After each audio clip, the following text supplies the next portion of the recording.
এখন আমরা দেখব পেঁপের স্মুদি অথবা পেঁপের শরবত কিভাবে বানাতে হয়। এর জন্য আমি নিয়ে নিয়েছি 1 কেজি ওজনের একটি পেঁপের অর্ধেক পাকা পেঁপে এবং এর সাথে লাগবে শুধু চিনি।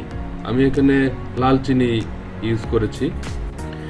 এখন আমি পেঁপেটিকে ব্লেন্ডার মেশিনের মধ্যে নিয়ে নিচ্ছি।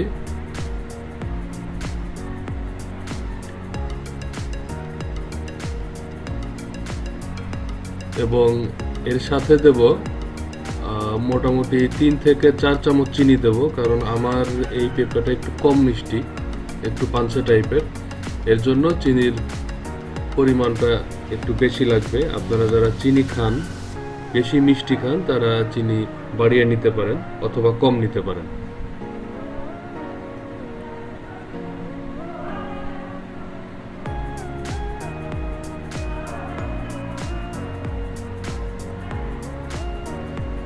এই ধরনের জুস আমাদের স্বাস্থ্যের জন্য খুবই ভালো, খুবই উপকার।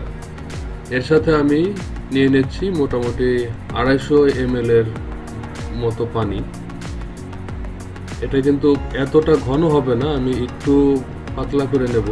আপনারা যদি এর থেকে ঘন খেতে চান তো পানির পরিমাণ আর একটু কম নিলেই হবে। এখন আমি ব্লেন্ড করা শুরু করব।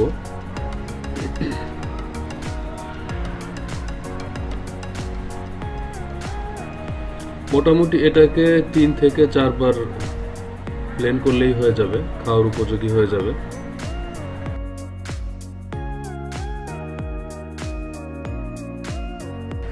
এটা ব্লেন্ড করার সময় এখানে কিছু আইস কিউব দিতে হয়। আইস কিউব দিলে এটা অনেক বেশি ঠান্ডা হয় এবং খেতে ভালো লাগে। আমি এখানে আইস কিউবের পরিবর্তে ঠান্ডা পানি ইউজ করেছি। আপনারা চাইলে এখানে 3টা অথবা 4টা আইসের কিউব ইউজ করতে পারেন। এখন এটা খাওয়ার জন্য একদম রেডি। এটা আপনারা সকালের নাস্তা কিংবা ইভিনিং স্ন্যাক্সের সাথে খেতে পারেন।